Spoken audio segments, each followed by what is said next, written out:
The guy who gave us hit after hit, summer anthem after summer anthem. Man, this dude practically owned an entire decade. But lately, things are looking rough. And I know some of y'all are enjoying the downfall, but can we take a second to remember the greatness he brought? That's the same guy we're watching get dragged by everyone these days. Today, Pusha just threw some serious shade his way, and he didn't hold back. But that's not all. Drake's also knee-deep in this lawsuit with Universal Music Group after losing his beef with Kendrick Lamar. Now, before you start typing away in the comments, please make sure to watch the entire video. At a recent event in Miami, someone had to ask him about Kendrick and Drake's beef. And let me tell you, Pusha didn't disappoint.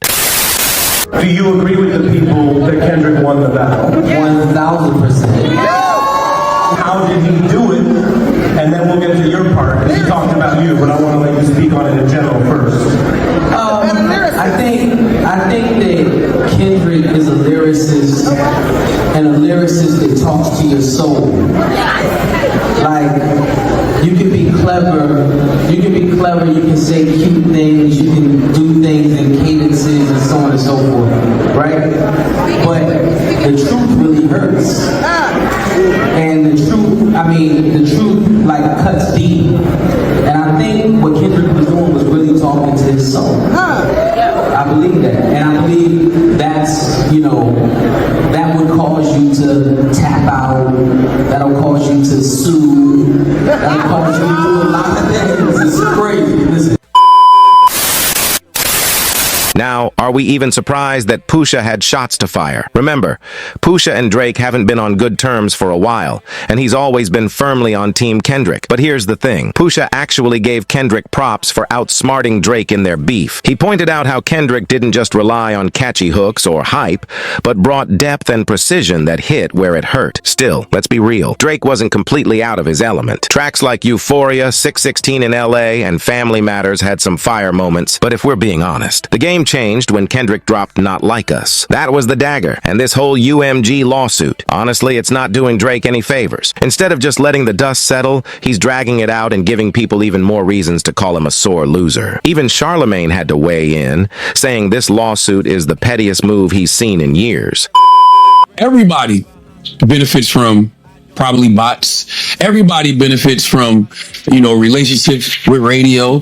Everybody benefits from relationships with streaming services. And these major labels have them. So when you are an artist that has a song that's taken off, of course they're going to put some juice behind it. Now, I don't think Not Like Us needed that in any way, shape, or form. I don't think so. Not Like Us is a cultural phenomenon. Huge. But guess what did need it? 𝗡cie Guess what did need it? Slime You Out.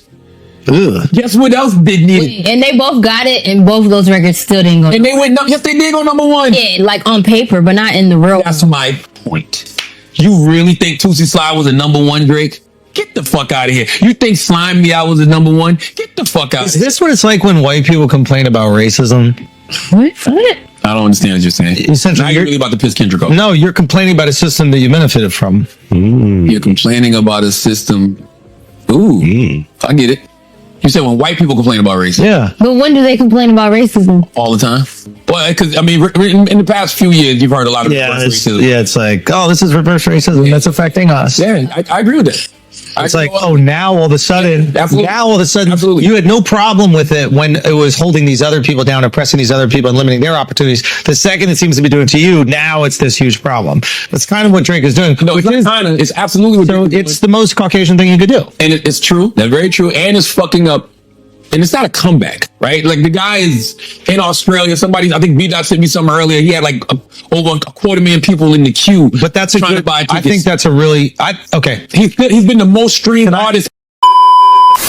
Here's the bigger question. Is this really about Kendrick? Or is this about Drake finally hitting a wall after years of being untouchable? Fame and success are great, but they come with pressure. And maybe, just maybe, this is Drake's wake-up call to switch gears and evolve. So, let me ask you this. Do you think Pusha T's shots were fair? Or is he just beating a dead horse at this point? And what about Drake? Are you starting to feel just a little sorry for him? Or do you think this is the reality check he needs to come back stronger? Hit the comments and let me know. Do you think Drake still has what it takes to reclaim his throne, or is his reign officially over? Let's get the conversation going. And before you go, make sure you hit that like button, subscribe for more, and share this video with someone who's got thoughts on the Drake-Kendrick drama. Thanks for watching.